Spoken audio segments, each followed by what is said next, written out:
The lands of England, Scotland and Wales, once in constant turmoil due to ceaselessly waging wars on one another, had to put a stop to all the bloodshed when a mysterious plague had fallen on the people of each of their countries. Urgently seeking remedy for such an atrocious, imminent death sentence, they agreed on peace and made way to the mythical lands of Ireland in hopes of finding a cure. Greedfall is a 17th century inspired fantasy role-playing game developed by Spiders and published by Focus Home Interactive. Now, I've never heard of either of these two companies before, but right here you've got the best of two worlds combined into one. Flintlock firearms that function faster than a modern battle rifle, and loads of magical powers, and mythological creatures living in the same world as human beings.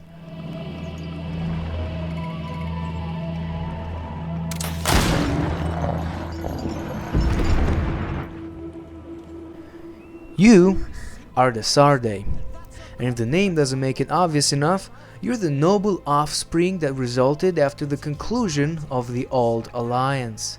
Scot born and raised, French with both roots and name, Have you not been taught to knock? and born with an affectionate hate towards the English, no one will tell that your secondary nationality is the main cause of the continent's affliction. After finding your to-be governor cousin who's gotten himself into trouble once again, Constantine, it's me! you set sail for Tirfredi, a colonized island where you would be the legate of the governor's diplomatic interests in New Serene. The political, You need to visit the governors of the bridge and Teleme. yet practical nature of your function I will have no choice but to inform the governor. Damn it, they look serious. does not, however, impede the progress toward finding a cure to the Malachor, Another question brings me. The Malachor, which had beset your mother, to whom you said farewell before your departure. alone and ill. Dying, my child. That will be the main focus of the protagonists throughout their journey, cleansing the curious debilitation from their people's blood. They say the island is full of miracles, and we might find a cure. To do this, you will have to work hand in hand with each faction that's already settled on the island. Your own faction, the Congregation of Merchants, is neutral, and since you're its representative, its aid is assured from the start. I'll look into this and see what I can do. The Bridge Alliance are the continent's elite atheists, It's the only logical thing to do. and they believe in science tenfold in comparison to Theleme's faith. Your heart should be full of joy, welcoming the light. In the teachings of San Matthias, which they exert through the Ordo Luminis as an integral part of their judiciary system.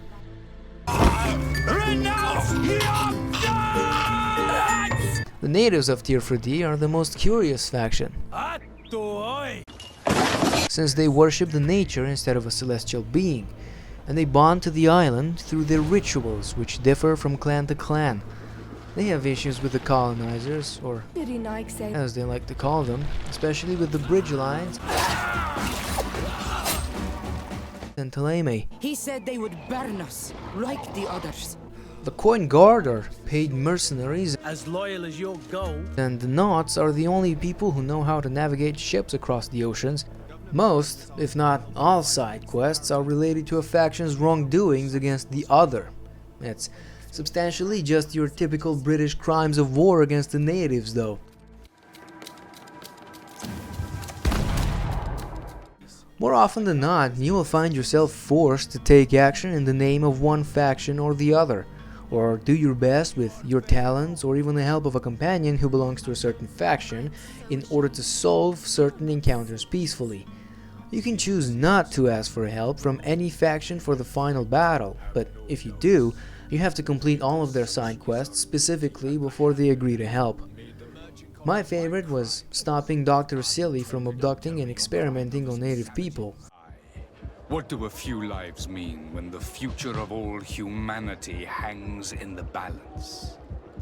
However, I shed a singular tear when I heard the reason for his rise to madness. He seemed changed and completely obsessed with the Malachor. You know it killed his wife and 2 children. I love my wife. You love your wife? I love my wife. Fitting into the whole noble background role, most NPCs refer to you as Your Excellency. Enchanted. I am Admiral Cabral. And sometimes the whole intrigue behind certain detective-like quests is the stuttering that people have when talking to someone of such high social status. About what?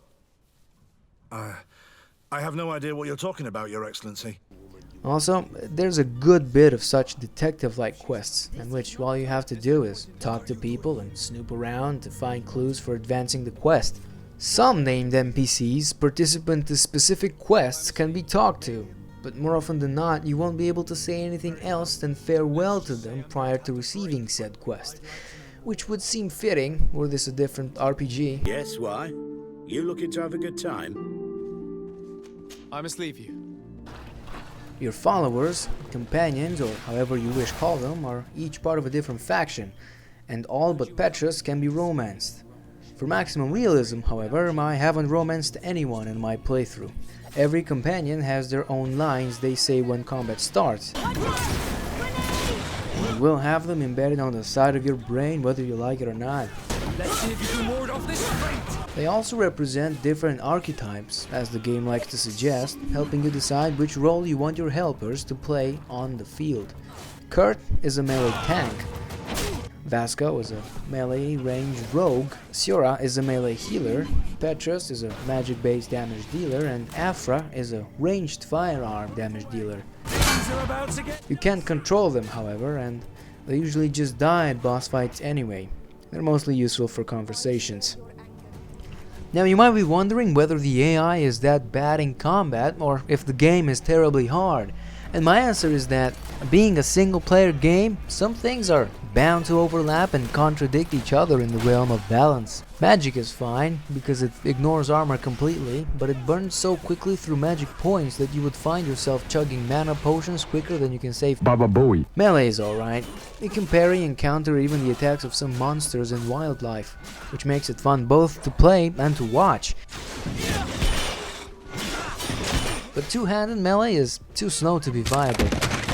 Firearms, however, combined with the bomb skill you unlock at the end of the technical skill tree, and even the throwable alchemical mixes, absolutely melt everything in your path, just as our founding fathers would have wanted it to be.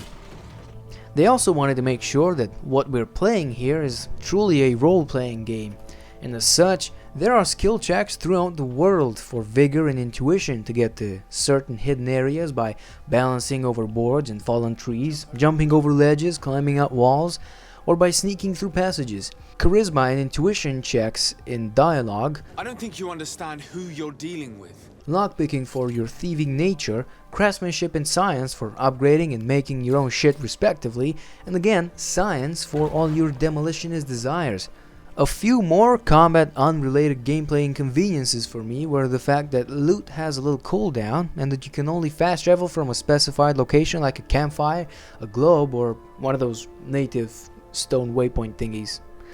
Sometimes interacting with the natives while not having Siora, the native companion, in your party will result in a negative faction reputation with the natives. No one will keep us from passing. It's a mechanic that, as we all know and love, is unexpected and unpredictable.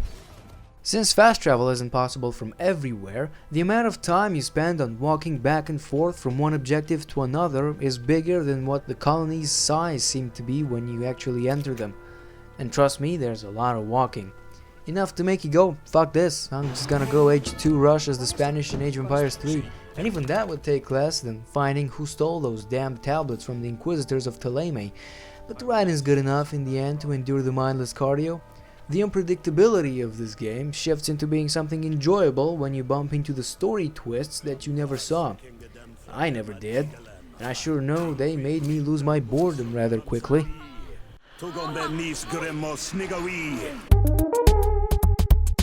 The amount of free exploration on Tier 4D is limited, oftentimes by invisible walls or just a lack of physics and a jump button, resulting in the game not being open world and instead a series of colored corridors to walk through.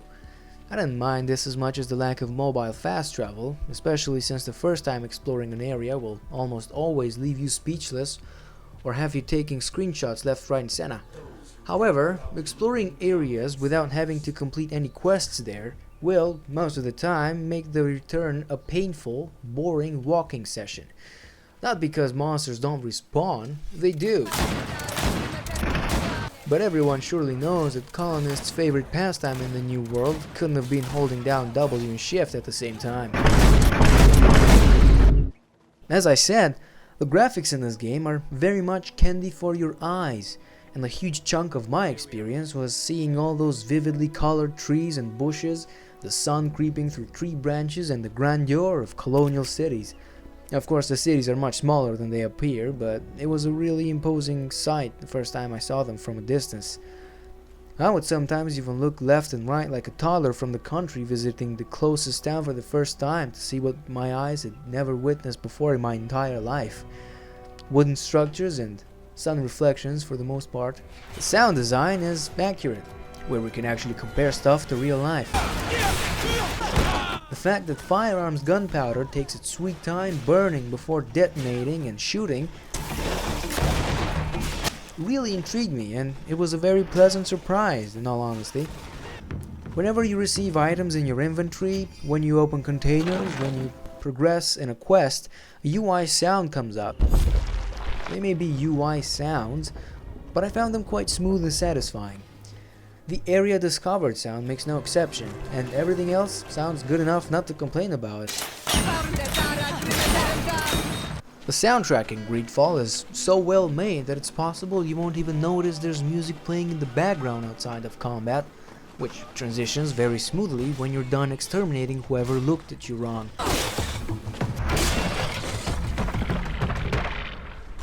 Its main purpose is to set an ambience, and it does that very well.